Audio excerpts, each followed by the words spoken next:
하나님의 말씀 마태복음 5장 43에서 48절 다 같이 한 목소리로 읽겠습니다. 시작.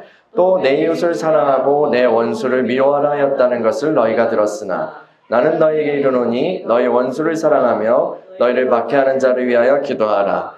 이같이 한즉 하늘에 계신 너희 아버지의 아들이 되리니 이는 하나님이 그 해를 악인과 선인에게 비추시며 비를 의로운 자와 불의한 자에게 내려주심이라. 너희가 너희를 사랑하는 자를 사랑하면 무슨 상이 있으리요? 세리도 이같이 아니하느냐? 또 너희가 너희 형제에게만 무난하면 남보다 더하는 것이 무엇이냐? 이방인들도 이같이 아니하느냐?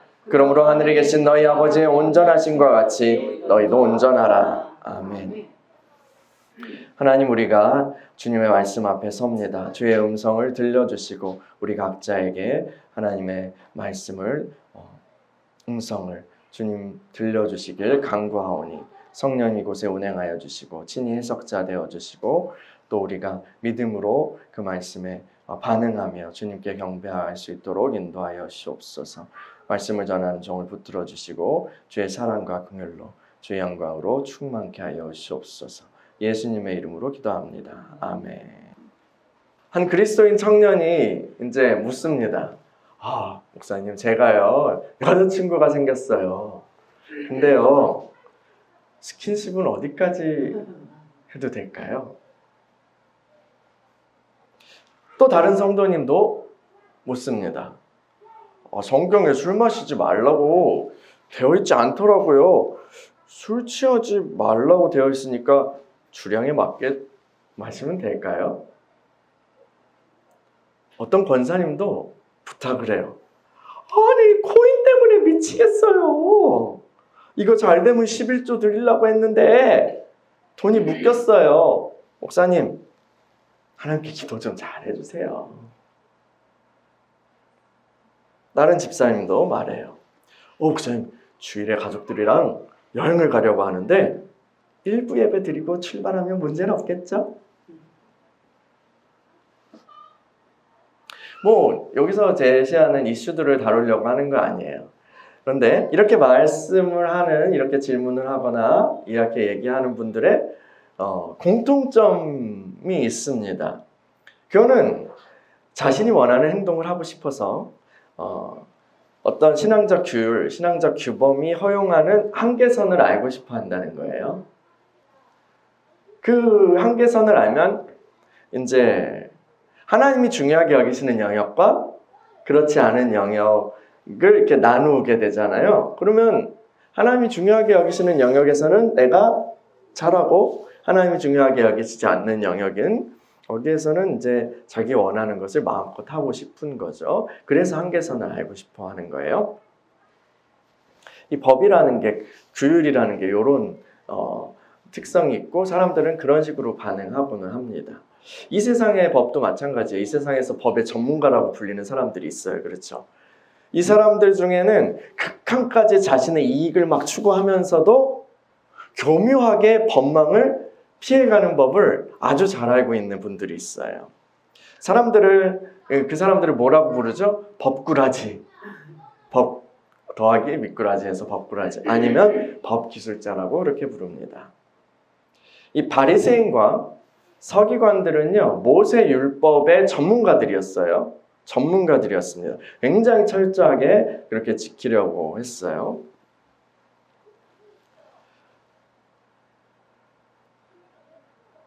그런데요, 예수님의 보시기에는 그들은 율법꾸라지고 율법 기술자였어요. 왜 그랬을까요?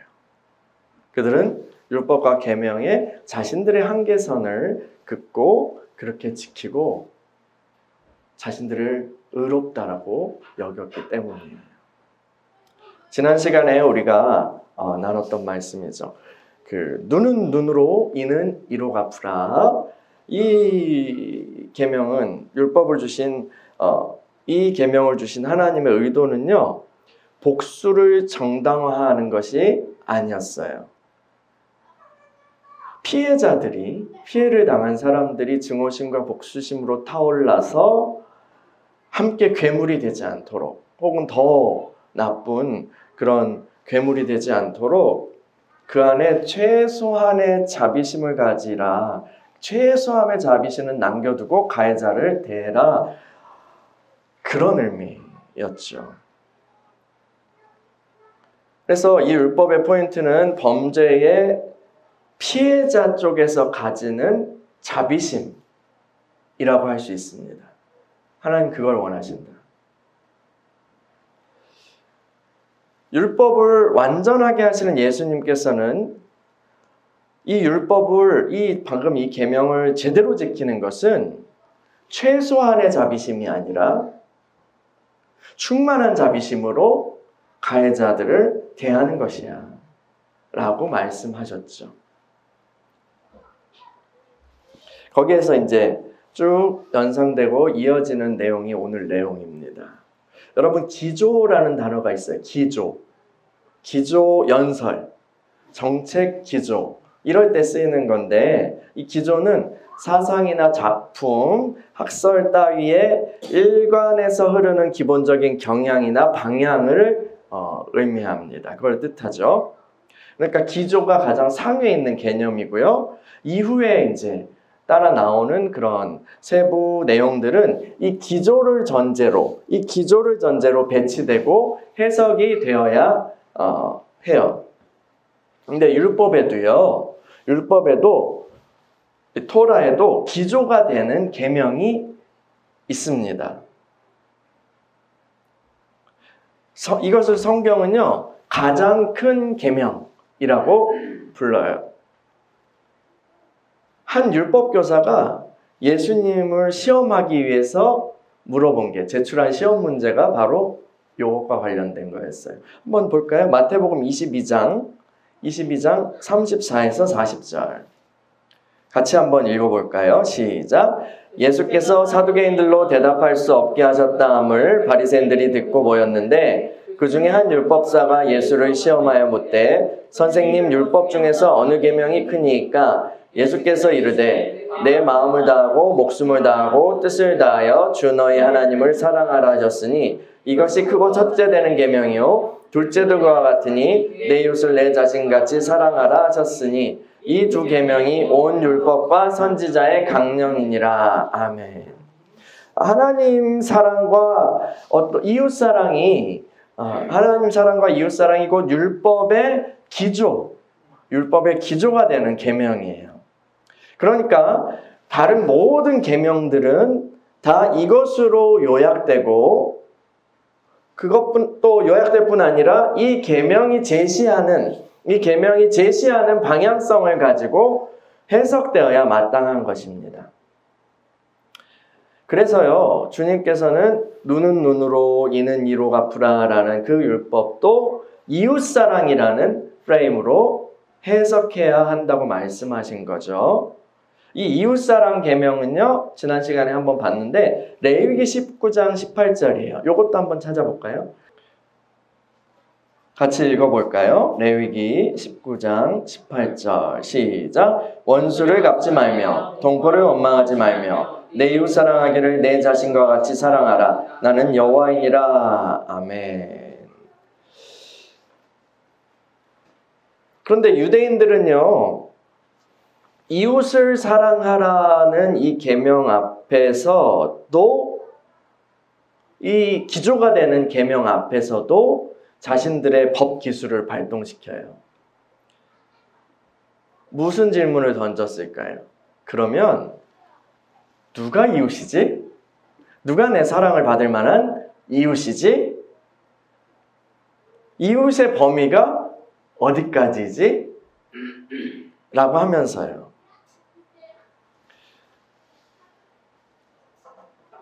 그들 마음속에는 당연하게 우리가 모든 사람을 사랑할 수는 없어 라는 그런 전제가 깔려있기 때문에 이런 반응이 나온 거죠.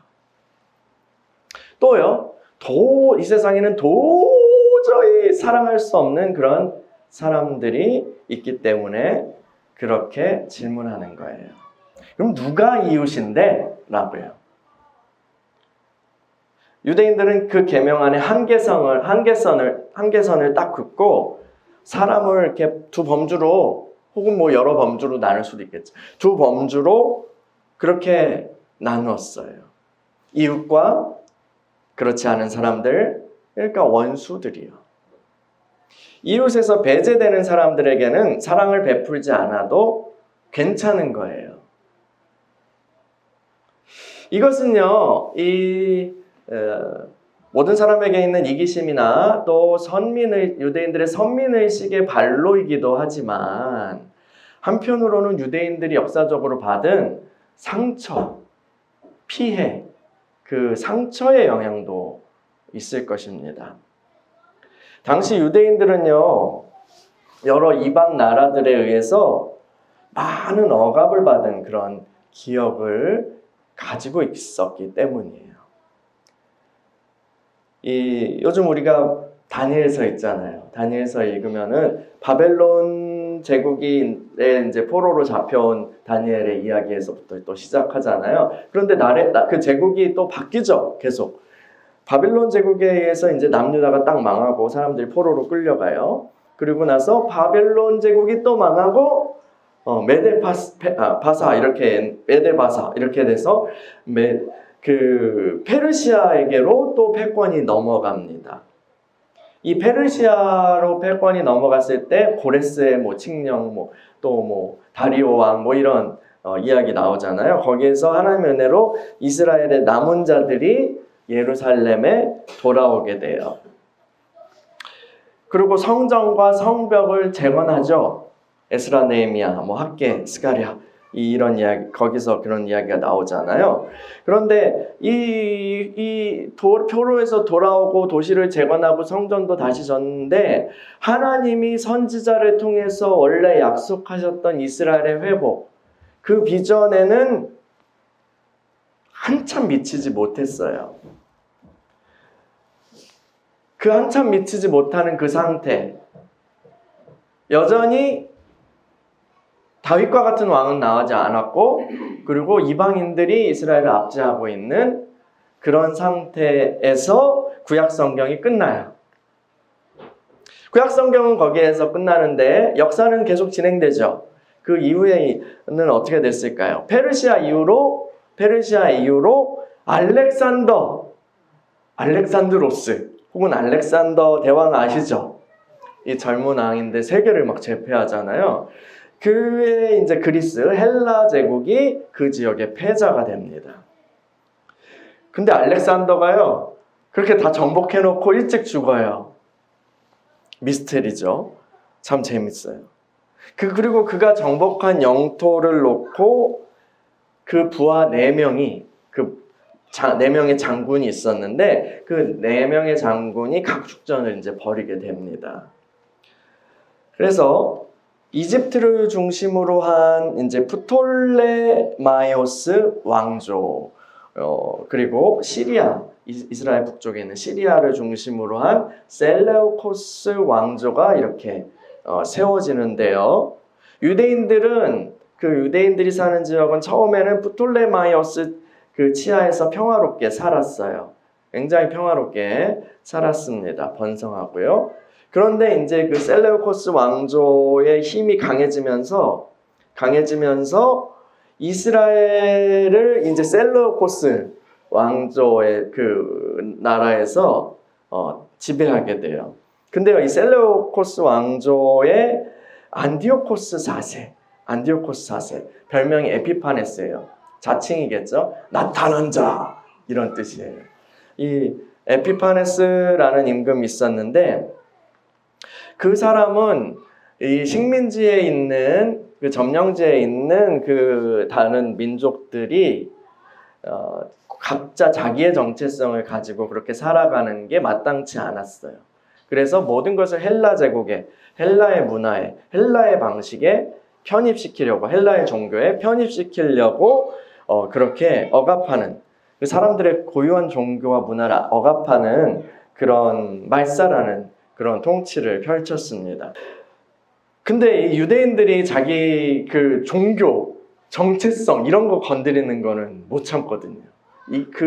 그래가지고 크게 반발을 합니다. 지금 우리가 정경, 그렇게 믿는 하나님의 말씀, 성경 66권에는 들어있지 않은데 천주교에는 제2경전이라고 해서 구약 외경이 포함되어 있어요. 거기에서 마카베오서라는 책이 있습니다. 마카베오서요. 사람 이름이에요. 그 마카베오서가 바로 이 시대에 억압받던 유대인들의 투쟁을 다룬 책이에요. 근데 이 책에 기록된 안티오코스의 만행을 제가 좀 발췌해서 읽어드릴게요. 마카베오상 1장 5절 14에서 61절인데요. 한번 들어보세요. 145년 키슬레오달 15날 안티오코스는 번제제단 위에서 황폐를 부르는 혐오스러운 것을 세웠다. 이어서 사람들이 주변의 유다 성읍들의 제단을 세우고 집 대문이나 거리에서 향을 피웠다. 율법서는 발견되는 대로 찢어 불태워 버렸다. 계약의 책을 가지고 있다가 들키거나 율법을 따르는 이는 누구든지 왕명에 따라 사형에 처하였다. 그들은 이렇게 모든 성읍에서 달마다 눈에 띄는 대로 이스라엘인들에게 폭력을 휘두르곤 하였다. 매달 25닷새 날에는 번제제단 위에 있는 단에서 희생제물을 바쳤다. 제 아이들에게 할례를 베푼 부인들은 왕명에 따라 사형에 처하고 그 젖먹이들은 그들의 목에 매달았다. 그들의 집안 사람들과 또 아이들에게 할례를 베푼 이들까지 매달았다. 끔찍하죠. 율법을 지키고 하는 사람들을 다 죽인 거예요. 그리고 심지어 그 성소도 모욕했어요. 그래서 유대인 토라에서는 돼지가 부정한 짐승이잖아요. 그래서 이 돼지를 성소의 그 번제단에서 잡아가지고 제사 드린 거예요. 자기 친들한테. 유대인들이 이거 보고 막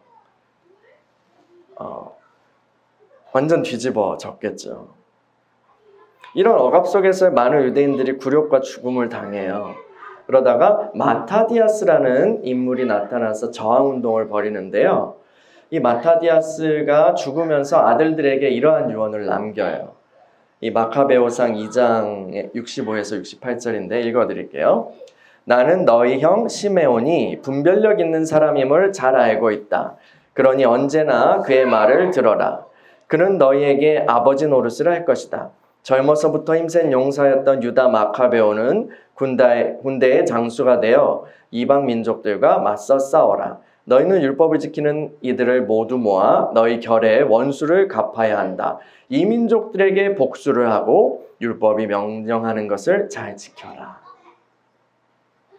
자, 요거 때문에 요걸 읽어드린 거예요. 이 마타디아스의 뒤를 이어서 아들 유다 마카베오가 투쟁을 하고 결국 이스라엘이 승리해요. 그래서 독립된 왕조를 하스몬 왕조라는 독립된 나라를 세우게 되는데 이 나라는 약 70년간 유지됩니다. 70년간 유지되다가 이제 뭐 한 3, 4대 막 이렇게 왕이 바뀌면서 권력 다툼이 막 또 일어나요. 그 틈을 타고 로마가 이제 밀고 들어와서 거기에 헤롯을 앉히는 거예요. 이게 이제 예수님 탄생, 요셉과 마리아, 예수님 탄생 거기까지의 이제 역사입니다. 어쨌든요, 마타디아스 이 투쟁가, 우리로 치면 독립운동가예요. 이 마타디아스의 마지막 말이 무엇이었죠? 이민족들에게 복수하고 이방인들에게 복수하고 율법이 명령하는 건 잘 지켜라 였어요. 이거는 예수님 당시의 유대인들에게 굉장히 절절한 그런 음성이었을 것입니다. 그래서요, 여기 이제 마태복음, 우리 읽은 본문에서, 마태복음 본문에서 너 이웃은 사랑하고 원수는 미워하라 라고 너희는 그렇게 들었으나 라고 했는데, 원수는 미워하라는 말씀이 구약에는 그렇게 직접적으로 나온 말씀이 없어요. 그런데 역사가 지속되면서 아마도 이 마타디아스 가 같은 그런 사람들의 가르침에 영향을 받지 않았나 이렇게 생각이 듭니다. 그래서요, 유대인들에게요, 이방의 원수들은요 벌레예요. 벌레. 그리고 악마예요. 악마. 도저히 이웃이라고 부를 수 없는 그런 사람이에요. 깊은 원한이 있었습니다. 주님은 그래서 이러한 맥락에서 말씀하고 계시는 거예요. 이 맥락에서 이렇게 생각하고 있던 유대인들 앞에서 주님의 말씀을 주님이 이렇게 말씀하셨다는 생각을 가지고 한번 오늘 본문을 다시 한번 볼게요. 마태복음 5장 43에서 48절이요. 43에서 48절 시작. 또 내 이웃을 사랑하고 내 원수를 미워하라 하였다는 것을 너희가 들었으나 나는 너희에게 이르노니 너희 원수를 사랑하며 너희를 박해하는 자를 위하여 기도하라. 이같이 한즉 하늘에 계신 너희 아버지의 아들이 되리니 이는 하나님이 그 해를 악인과 선인에게 비추시며 비를 이로운 자와 불의한 자에게 내려주심이라. 너희가 너희를 사랑하는 자를 사랑하면 무슨 상이 있으리요? 세리도 이같이 아니하느냐? 또 너희가 너희 형제에게만 무난하면 남보다 더하는 것이 무엇이냐? 이방인들도 이같이 아니하느냐? 그러므로 하늘에 계신 너희 아버지의 온전하심과 같이 너희도 온전하라. 아멘. 이 원수들을 이방인들에게는 복수하고 율법은 잘 지키세요 라고 그렇게 했던 믿었던 사람들 앞에서요, 이웃을 내 몸과 같이 사랑하라는 그 계명을 제대로 지키는 것은 그런 방식이 아닙니다 라고 주님 말씀하시는 거예요. 이웃을 내 몸과 같이 사랑하라 라는 그 율법을 제대로 지키는 것은요, 오히려 원수를 사랑하고 너희를 박해하는 자들을 위해서 기도하는 것이다 라고 말씀하세요. 그러니까 하나님이 의도하신 이웃에는요, 원수가 포함된다는 거예요. 그리고 율법을 지키는지 안 지키는지, 그것은 원수를 사랑하는지 안 하는지로 판가름 난다는 거예요. 여러분, 우리 그 데살로니가전서 말씀에 범사에 감사하라, 항상 기도하라, 쉬지 말고 기도하라, 범사에 감사하라 했잖아요. 범사에 감사하라, 내가 지킨다는 거를 지키고 있다는 것을 언제 검증이 될까요? 정말 좋을 때는 좋을 때도 감사 안 하는 사람도 있죠. 배은망덕한 그런 사람들도 있지만 적어도 평균적인 사람들은요, 좋을 때 감사해요. 그렇죠? 근데 좋을 때 감사하는 거는 이방인들도 한다는 거예요. 심지어 악한 사람들도 좋을 땐 감사해요. 자기 계획이 도적질을 하려고 했는데 계획이 이루어졌을 때 감사합니다 그러고만 하잖아요. 근데 그 감사하라라는 그 말씀을 지킨다는 게 나의 순종이, 나의 그 믿음이 언제 판가름 나요?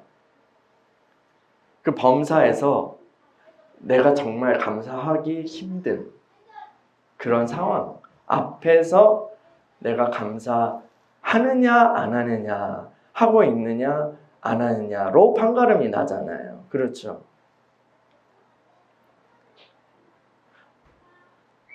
이웃을 내 몸과 같이 사랑하라 라는 말씀을 내가 지키고 있다, 하나님의 계명을 내가 지키고 있다 라는 것도 그렇다는 거예요. 나에게 잘해주는 사람들, 그 사람들을 사랑하고 선대하는 것은요, 쉽고도 당연한 일입니다. 그 이하의 사람들도 있지만 그건 생각하지 말자고요. 잘하면 호구로 여기는 사람, 하여튼 그 이상한 사람들도 있잖아. 나한테 잘해주는 사람들을 사랑하는 것은 쉽고도 당연한 일이에요. 마음이 그렇게 간다고요. 그런데요, 유대인들이 예수님 말씀 뭐예요? 가장 멸시하는, 이방인들한테, 원수들한테 붙어먹어서 제 민족을 막 피를 빠는 그 더러운 세리조차도 이 정도는 한다는 거예요. 자기에게 잘하는 사람에게 사랑을 베푸는 거예요. 나한테 잘해주는 사람들, 내가 좋아하는 사람들을 이웃의 범주에 딱 넣고 사랑하면서 계명을 잘 지키고 있다, 내가 사랑하고 있다, 순종하고 있다라고 말하지 말라고 주님 하시는 거예요. 모른다는 거예요. 모른다는 거예요. 내가 진짜로 그 순종하고 있는 건지, 아니면 평균적인 그런 본능과 나의 이익과 선호에 따라서 호의와 친절을 베풀고 있는 그런 것인지, 모른다는 거예요. 진짜 하나님의 백성이라면요. 하나님의 백성이라면 우리가 이웃에서 배제하고 싶은 그 범주에 드는 사람들, 내 마음에 안 들고 나에게 잘 대하지 않고 하는 그 사람들, 그러니까 내가 딱 긋고 있는 그 한계선 밖에 있는 사람들, 저 멀리까지 안 가도 돼요. 그 한계선 바로 앞에 있는 그 사람, 그 사람들을 사랑해야 한다는 거예요. 그게 내 순종 여부라는 거죠. 그리고 그럴 때 너희가 하나님께 속한 사람이고 하나님의 아들들이고 자녀라는 게 비로소 확인된다는 거예요. 알려진다는 거예요. 여러분, 우리가 예수님 믿고 구원 받아요. 그렇죠? 믿음으로 구원 받고 우리는 그 구원은 사실은 우리의 어떠함 때문이 아니라 하나님의 택하심으로 말미암은 거예요. 그런데 그 택하심 우리가 알 수 있어요? 내 안에 있는 생명 보여요? 내 안에 믿음 있는지 보여요? 그렇지 않다고요. 그러니까 야고보가 뭐라고 해요? 행위로서 그 믿음 보여 라고 하잖아요. 그러니까 행위로 구원 얻는다는 그 얘기가 아니라 내가 정말 믿음이 있는지 검증되는 것은, 그리고 내가 하나님의 아들이라는 것이, 하나님의 딸이라는 것이, 내가 하나님의 자녀라는 것이, 내가 그리스도인이고 새 생명을 얻었다는 것이 검증되는 그것은 내가 하나님처럼 할 때, 하나님을 계명을 지킬 때, 그래서 하나님처럼 행동할 때, 얘 내 아들 맞구나, 얘 내 딸 맞구나 라고 검증된다는 거예요. 그래서 예수님 뭐라고 하시죠? 이 하나님 아버지께서는 선한 사람들에게만 해를 비추시지 않고 악인들에게도 동일하게 햇빛을 공급해 주시는 분이야. 너희가 원수를 사랑할 때 그거는 그 아버지 닮은 거야. 아버지처럼 한 거야. 그래서 너희가 세상 앞에서, 하나님 앞에서 스스로도 내가 아버지 아들이구나, 아버지 딸이구나 라고 드러나게 된다는 거예요. 또 주님은, 아버지는 어떤 분이에요? 의로운 자들에게만 비를 내리시는 게 아니라 불의한 자들에게도 비의 은총을 주시는 분이죠. 인간이 하나님의 형상이라고 했을 때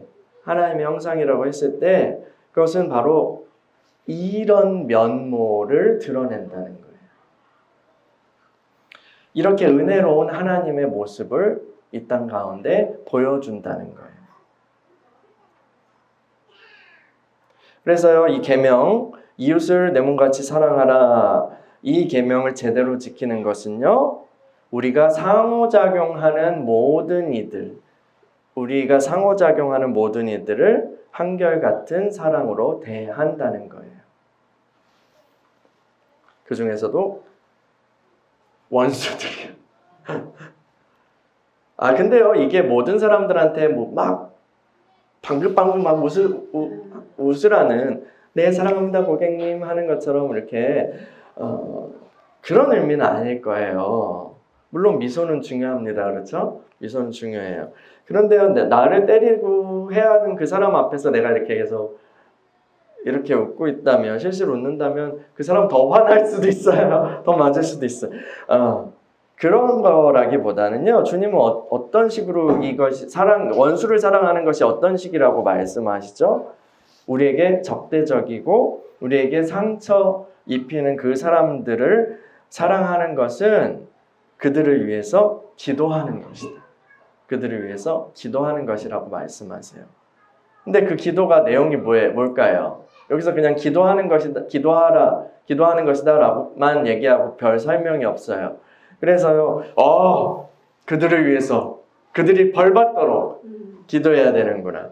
복수를 위해서 저주하는 기도를 하고 하는 거는, 이렇게 생각하고 싶지만 그런 것이 아닙니다. 지난 시간에 우리가 살펴본 것처럼 주님은요, 원수에 대해서 충만한 자비심을 가지게 원하시는 분이잖아요. 그래서 이 기도는요, 원수를 위해서 기도하라, 너희 적대적인 사람을 위해서 기도하라라는 것은 일단은 하나님이 그들의 죄를 사해 주시도록 간구하는 그런 기도예요. 일단은요. 주님께서 십자가에서 그렇게 하셨잖아요. 얘네들이 하는 일을 몰라서 그렇습니다. 아버지, 그들의 죄를 이 사람들한테 돌리지 마세요. 또 스테반 집사가 마지막에 간구하잖아요. 근데 이런 간구는요, 하나님, 나를 막 나한테 돌 던지고 막 욕하고 막 하는 나 화를 막 돋구고 하는 의도적으로 막 내 속을 뒤집으려고 그렇게 다가오는 그 사람들 앞에서요, 하나님 저 죄를 용서해 주세요. 이거 진심으로 할 수 있어요? 진심으로 하려면요, 원한을 품거나 복수심을 가진 채로는 이런 기도를 할 수 없습니다. 먼저 뭐가 선행돼야 돼요? 마음에서 용서하는 게 필요하겠죠. 용서하는 마음이 있어야만 이 기도할 수 있어요. 하나님 사람 죄 용서해 주세요. 그래서 오직 용서하는 마음 가진 사람만 이 기도를 할 수 있어요. 주님이 가르쳐 주신 기도는요, 이러한 마음을 당연하게 전제해요. 나중에 6장에서 이제 주님의 주기도문이 나오잖아요. 주기도문에서 이걸 전제한다고요. 우리가 우리에게 죄 지은 자를 사하여 준 것 같이, 우리가 우리에게 죄 지은 자를 사하여 준 것 같이 우리의 죄를 사하여 주십시오라고 그렇게 기도하라고 하세요. 아예 그냥 용서하는 삶이, 피해 당하는데 용서하는 삶이 깔려 있는 거예요. 또요, 이 원수를 사랑하는 그 기도는 축복의 기도예요. 누가복음 6장 28절에서 주님 뭐라고 하시냐면, 너희를 저주하는 자를 위해서 축복하고 너희를 모욕하는 자를 위해서 기도하라, 이렇게 말씀하시죠. 그래서 줄여서 어떤 목사님은 저축목이 이렇게 외우세요 라고 하시더라고요. 그러니까 이 원수를 위해서 기도하는 것은 이 사람이 망하도록 하는 그런 기도하는 게 아니라, 한번 망해가지고 정신을 차려가지고 막 그렇게 기도하는 게 아니라 주님의 은총을 받게 되기를, 주님의 은총을 받게 되기를 좋은 마음으로 간구하는 거예요. 물론요, 우리가 힘들 때요, 상처받았을 때 주님께 그 마음 아뢰을 수 있어요. 아뢰야 하고요. 상처받은 아픈 마음, 감정들이 있는데 막 주님 앞에서 내써 웃으면서 괜찮아요, 아무 일 없어요 하고 좋은 면만 보이려고 하는 것은 좋은 태도가 아니죠. 건강한 게 아니죠. 우리는 시편 기자들이 그랬던 것처럼 정직한 마음과 감정으로 기도해야 합니다. 그런데요, 그렇게 기도하고 나면 그렇게 기도를 제대로 하면 어떤 일이 일어날까요? 주님께서 우리의 마음을 만지시죠. 주님께서 우리의 마음을 만지셔요. 그리고 주님의 만지심을 받고 나면 어떻게 될까요? 다시 사랑할 수 있는 힘이 생겨요. 긍휼히 여기는 마음이 생겨요. 용서할 수 있는 마음이 들고 긍휼한 눈으로 나에게 상처 준 사람을 볼 수 있는 힘이 생겨요. 이게 치유예요. 나만 잘 되고 내 감정만 그냥 없어지고 하는 건 세상에서도 카타르시스 누리고 스트레스 푸는 장난감으로도 가능할 수도 있어요. 술 마시고 마약하고 해가지고요. 근데요, 주님 앞에서의 치유는, 주님이 하시는 치유는 여기까지 가는 거죠. 다시 사랑할 수 있게, 다시 사랑할 수 있는 힘을 주시는 거기까지요.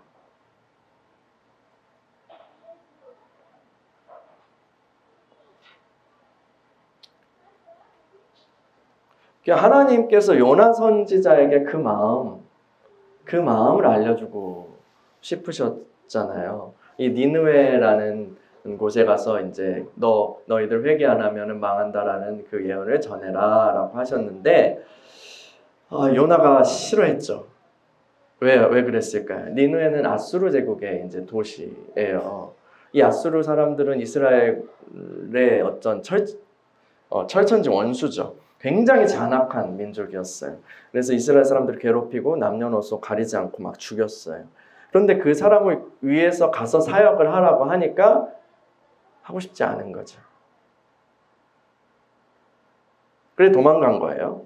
근데 결국 막 물고기 뱃속에서 막 회개하고 막 해가지고 잡혀와서 사역하죠. 근데 이제 그 대충 한 것 같아요. 대충 회개하시오. 그럼 죽습니다. 하면서 그렇게 돌아다니면서 메시지를 전해요. 그러고 나서 이제 어떻게 되나 이렇게 결과가 어떻게 되나 살펴봅니다. 쟤네들 분명 회개 안 할 텐데 이렇게 이런 마음으로 어떻게 망하나 보자. 그런데 이상하게 이 사역자의 마음과는 달리 회개하는 거야. 전 국민이 막 왕부터 개들까지 막 회개하는 거야. 짐승까지요. 그리고 멸망을 피했어요. 하나님의 진노를 피했어요. 그러니까 요나가 펄쩍펄쩍 뛰죠. 하나님 내가 이럴까봐 내가 안 한다고 그랬잖아요. 어떻게 이러실 수 있어요? 저놈들이 우리한테 한 짓 아시잖아요. 이게 정입니까? 막 이렇게 하는 거죠. 그러니까 주님께서는 이제 박넝쿨 사건을 통해서 그걸 줬다가 벌레가 갉아먹어서 뺏으시잖아요. 그래서 그러니까 요나가 굉장히 막 마음 상해하잖아요. 내 소중한 박넝쿨. 그러면서 이 요나서의 마지막에 주님의 말씀이 뭐예요? 야, 너 박넝쿨 하나 가지고 이렇게 네가 아까워하고 아쉬워하고 마음 아파하는데 저 천지분간 못하는 니느웨 사람들이 멸망하는 거 내가 기뻐할까? 나 그거 원하지 않아. 그들로 인해서 내가 마음 아파해. 이게 요나서의 결론이죠. 그럼 하나님이 세상을 이처럼 사랑하사 독생자를 주셨으니 이는 그를 믿는 자마다 멸망하지 않고 영생을 얻게 하려 하심이라. 요한복음 3장 16절 말씀이죠. 이렇게 말씀하셨을 때 여기서 하나님이 세상을 이처럼 사랑하사의 세상은 아름다운 모습의 세상이 아니에요. 아름다운 세상이 아니라고요. 아담의 타락 이후로요, 죄로 오염되고 저주받아서 그렇게 있는 우리들의 세상이에요. 그런데 선인과 악인 모두에게 햇빛을 주시고 비를 주시는 그 주님은 심지어 누구까지 주셨어요? 그 타락한 우리들을 구원하시기 위해서 독생자 예수 그리스도 그 아들을 보내주셨어요. 이것이 하나님이 우리에게 보여주신 사랑이죠. 원수 되었던 우리에게 보여주신 사랑이에요. 우리가 아직 죄인 되었을 때 그리스도께서 우리를 위하여 죽으심으로 하나님께서 우리에 대한 자기의 사랑을 확증하셨느니라. 로마서 5장 8절입니다. 새 언약의 백성들인 우리는요, 이 사랑을 받았어요. 그리고 이 사랑을 아는 사람들이에요. 그러므로 장로 요한이 이렇게 말합니다. 사랑하는 여러분, 하나님이 이같이 우리를 사랑하셨은즉 우리도 서로 사랑하는 것이 마땅합니다. 요한일서 4장 11절이에요. 여러분, 그리스도의 십자가는 하나님과 원수되었던 우리들을 위해서 하나님이 보여주신 용서와 은총과 사랑의 확증이에요. 하나님과 원수되었다, 이게 막 종교적 용어로 우리가 그렇게 많이 들어가지고 별게 아닌 것 같은데 진짜로 원수되고 하나님을 막 찔러대고 모욕하고 했던 거예요. 그런 원수라고. 그게 우리예요. 완전 반역자예요. 하나님 앞에서요. 그런데 우리를 위해서 하나님이 그리스도를 보내시고 십자가에 죽게 하셨죠. 그 십자가는 용서와 은총과 사랑, 그것의 확증이에요. 이게 우리가 받은 사랑의 깊이예요. 사도는요, 우리가 그 사랑을요, 그리스도인들에게 말하기를 우리가 그 사랑을 더 알아야 합니다. 그 사랑을 알아가야 합니다. 그리고 우리들이 그 사랑을 더 알기를 간구합니다라고 기도해요. 그 대표적인 기도가 에베소서에 있는데 요 말씀 한번 보죠. 에베소서 3장 16에서 19절이요. 에베소서 3장 16에서 19절 사도의 기도로 유명하죠. 에베소서 3장 16에서 19절 읽어볼게요. 시작. 그의 영광의 풍성함을 따라 그의 성령으로 말미암아 너희 속사람을 능력으로 강건하게 하시오며 믿음으로 말미암아 그리스도께서 너희 마음에 계시게 하시었고 너희가 사랑 가운데서 뿌리가 박히고 터가 굳어져서 능히 모든 성도와 함께 지식에 넘치는 그리스도의 사랑을 알고 그 너비와 길이와 높이와 깊이가 어떠함을 깨달아 하나님의 모든 충만하신 것으로 너희에게 충만하게 하시기를 구하노라. 아멘. 믿음으로 말미암아 그리스도께서 너희 마음에 계시게 하셨고 너희가 사랑 가운데서 뿌리가 박히고 터가 굳어져서 능히 모든 성도와 함께 지식에 넘치는 그리스도의 사랑을 알고 그 너비와 길이와 높이와 깊이가 어떠함을 깨달아 하나님의 모든 충만하신 것으로 너희에게 충만하게 하시기를 구하노라. 여러분, 성령 받는다는 것은요, 결국 이 사랑을 받는다는 거예요. 이 사랑을 받는다는 거예요. 영적 눈이 띄어진다는 것은요, 영안이 열린다는 것은 이 사랑을 더 깊이 알게 된다는 거예요. 인식하게 되고, 깨닫게 되고, 느끼게 되고, 받게 된다는 거예요. 믿음이 자란다는 것은요, 결국 이 그리스도의 사랑, 이해할 수 없는 지식에 넘치는 그리스도의 사랑을 알고 그 사랑으로 충만하게 된다는 거예요. 성령의 충만은 곧 사랑의 충만이에요.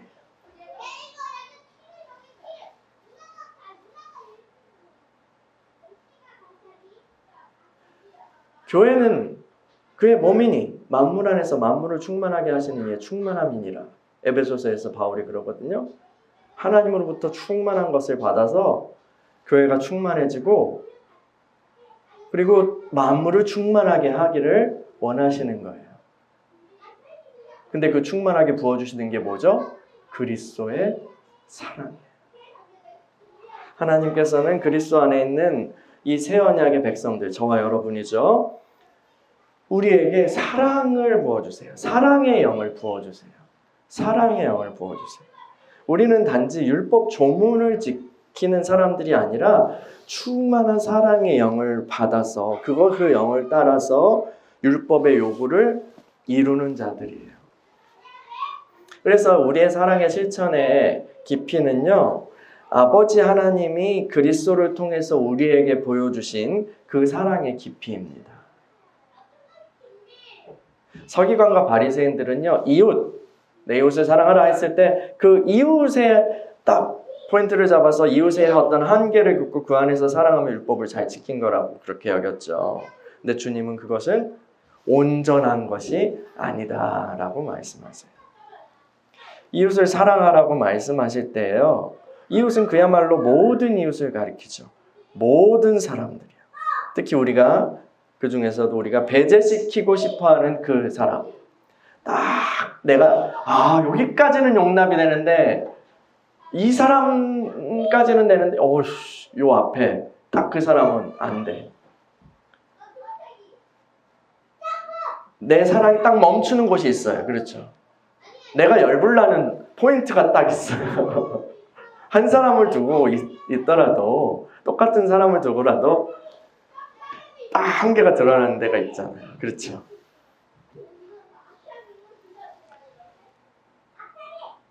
근데요, 이 이웃사랑에서는 주님 뭐라고 하세요? 반드시 우리가 배제시키고 싶어하는 그 사람들, 원수들이 꼭 포함되어야 한다라고 말씀하세요. 그들이 포함되어야 우리는 이 세상에 아버지 하나님의 사랑이 무엇인지 이 땅 가운데 보여줄 수 있는 거예요. 우리의 삶을 통해서, 우리의 선한 행실을 통해서요. 그 사람을 사랑할 때, 그러니까 선을 잡고 우리가 넘는 거죠. 그 선을 넘을 때 하나님으로부터 충만받고 또 선을 넘고 충만받고 선을 넘고 할 때요. 그냥 이웃의 한계를 딱 여기까지다 라고 그냥 하고 거기 멈춰서 잘하고 있다 이게 아니라 계속해서 사도는 그 충만으로 충만되기를, 그리스도의 사랑 알고 충만되기를, 이게 진행형이거든요. 끝도 없이 계속 받을 수 있다는 거고, 그렇게 충만하라는 얘기거든. 그런 것처럼 계속 선을 넘는 거예요. 계속. 그렇게 할 때요, 아버지 하나님, 이런 선을 넘는 사랑을 할 때, 이 땅 사람들이 아버지 하나님을 보게 된다는 거예요. 하나님은 이 땅 가운데요, 자신의 영광을 드러내기 위해서 사람을 만드셨어요. 본래 사람이 그런 존재죠. 우리가 그은 선 안에서 사랑하는 것은요, 타락한 아담의 후손들도 잘하는 거예요.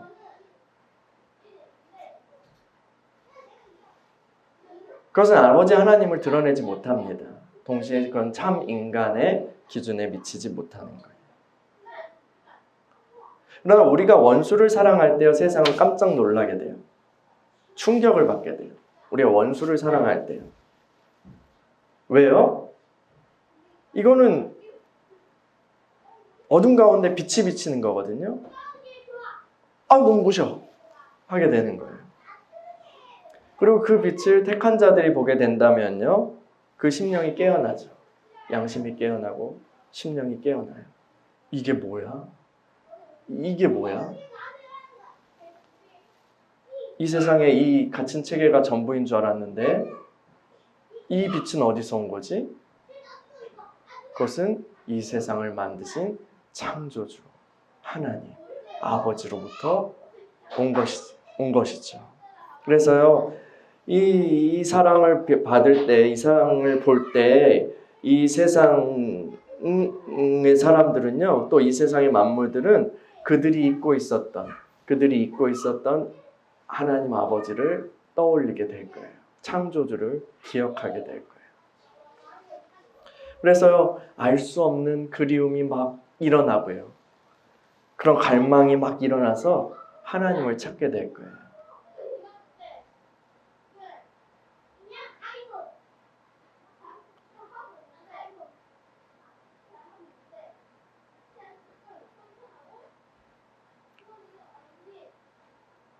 그리고 정말 온전함으로 사랑을 베푸신, 그리고 지금도 우리를 그렇게 사랑하고 구원을 베푸시는 그 주님께 사람들이 나오게 될 거예요. 바울 사도는 에베소서 5장 8절에서 이렇게 말해요. 제가 읽어드릴게요. 너희가 전에는 어둠이더니 이제는 주 안에서 빛이라. 빛의 자녀들처럼 행하라. 아멘. 이것이 우리의 부르심이고 우리를 향한 또 우리에게 베푸신 하나님의 은혜입니다. 그 은혜 가운데서 우리가 살아가기를 같이 기도합시다.